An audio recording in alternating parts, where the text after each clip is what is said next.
ഞങ്ങളുടെ നേപ്പാളിൽ ഇപ്പോൾ ചോളത്തിന്റെ സീസൺ കഴിയാറായി. അപ്പോൾ ചോളം നമ്മളിങ്ങനെ ഉണ്ടല്ലോ ഇതേപോലെ വന്നിട്ടുണ്ടാവും കേട്ടോ. അപ്പോൾ നമ്മൾ എന്ത് ചെയ്യണമെന്ന് അറിയോ? നമ്മൾ ചോളത്തിനെ എടുത്തിട്ട് ഇങ്ങനെ വെട്ടാണ്ടില്ലേ.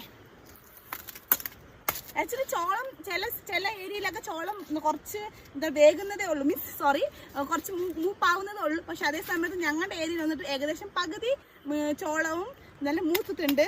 അത് പകുതി സൈഡ് അതേസമയം ഞങ്ങൾ ഈ തൊടിയുടെ ഇപ്പുറം സൈഡാണെങ്കിൽ മൂത്തിട്ടില്ല. ഓക്കെ, ഞാൻ കാണിച്ചു തരാം ഈ വീഡിയോ തിരിച്ചിട്ട് എങ്ങനെയാണെന്ന്.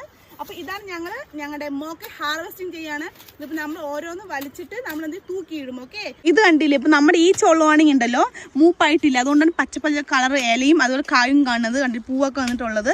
അതേസമയം ഇതിനേക്കാളും മുമ്പായിട്ട് നമ്മൾ ഈ ചോളം വിതറിട്ടുണ്ടെങ്കിൽ ഇത് ജസ്റ്റ് കണ്ടില്ലേ നന്നായിട്ട് മൂപ്പായിട്ടുണ്ടാവും. ഇതിപ്പോൾ മൂപ്പായിട്ടുണ്ടെങ്കിൽ ഓട്ടോമാറ്റിക് നമ്മുടെ ഈ ഒരു ചെടിയും എന്താ പറയുക വാടും. അതുപോലെ ഇതും വാടും കേട്ടോ. വാടും മീൻസ് ഇതിൻ്റെ തോലി കണ്ടില്ലേ, അതിൻ്റെ അർത്ഥം നന്നായിട്ട് മൂത്തുന്നതാണ്.